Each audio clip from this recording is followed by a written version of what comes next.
araw ng iyong kaarawan, nais kong sabihin sa'yo kung gaano ako kaswerte na naging bahagi ka ng buhay ko.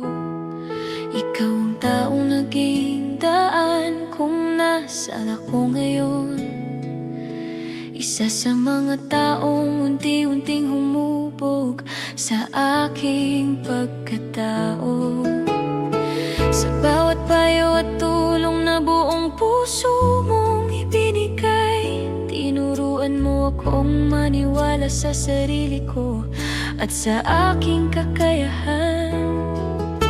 Hindi ka nagsawang umalalay sa bawat hakbang ko, at sa hirap at saya, alam kong nandyan ka para sa akin. Hindi ko man palaging nasasabi ang lahat ng pasasalamat ko, pero sa puso ko alam mong napakalaki ng bahagi mo.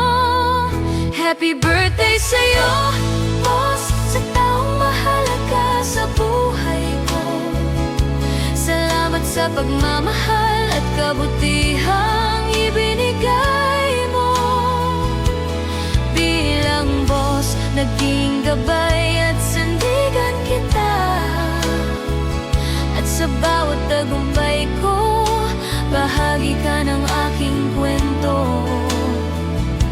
Sana'y matanggap mo ang lahat ng kabutihang ibinigay mo, dahil buong puso kong ipinagdiriwang ang buhay mo.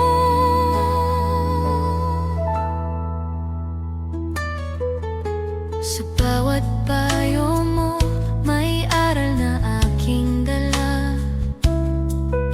Sa bawat pagtulong mo, mas lumakas ang aking pag-asa. Hindi lang kamay ang iniabot mo sa panahon ng pangangailangan, pati tiwala sa sarili itinuro mong aking pahalagahan.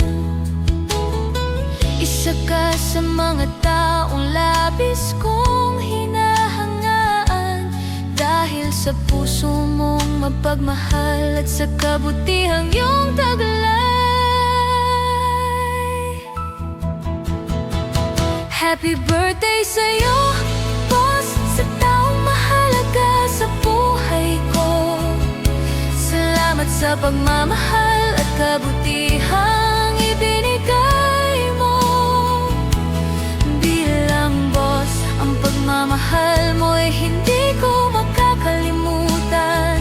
Isang biyayang habang buhay kong aking pahahalagahan. Sa lahat ng ginawa mo, walang katumbas ang halaga. Sobrang blessed ako dahil naging bahagi ka ng buhay ko.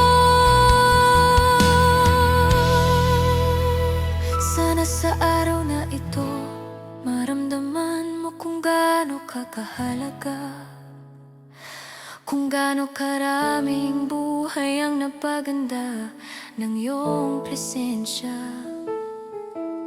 Desire mong makakanggap ng pagmamahal at blessings, dahil buong puso mo ring ibinigay ang mga iyon sa iba.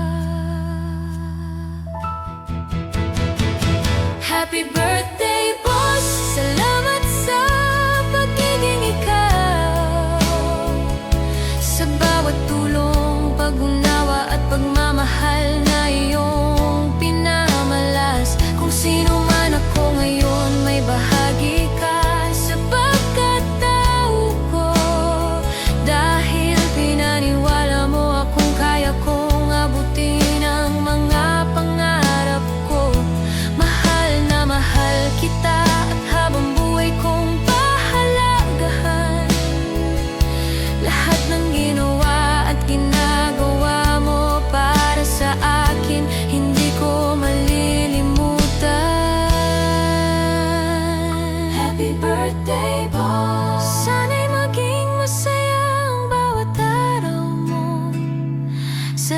sa pagiging isa sa mga dahilan kung bakit ako naging ako.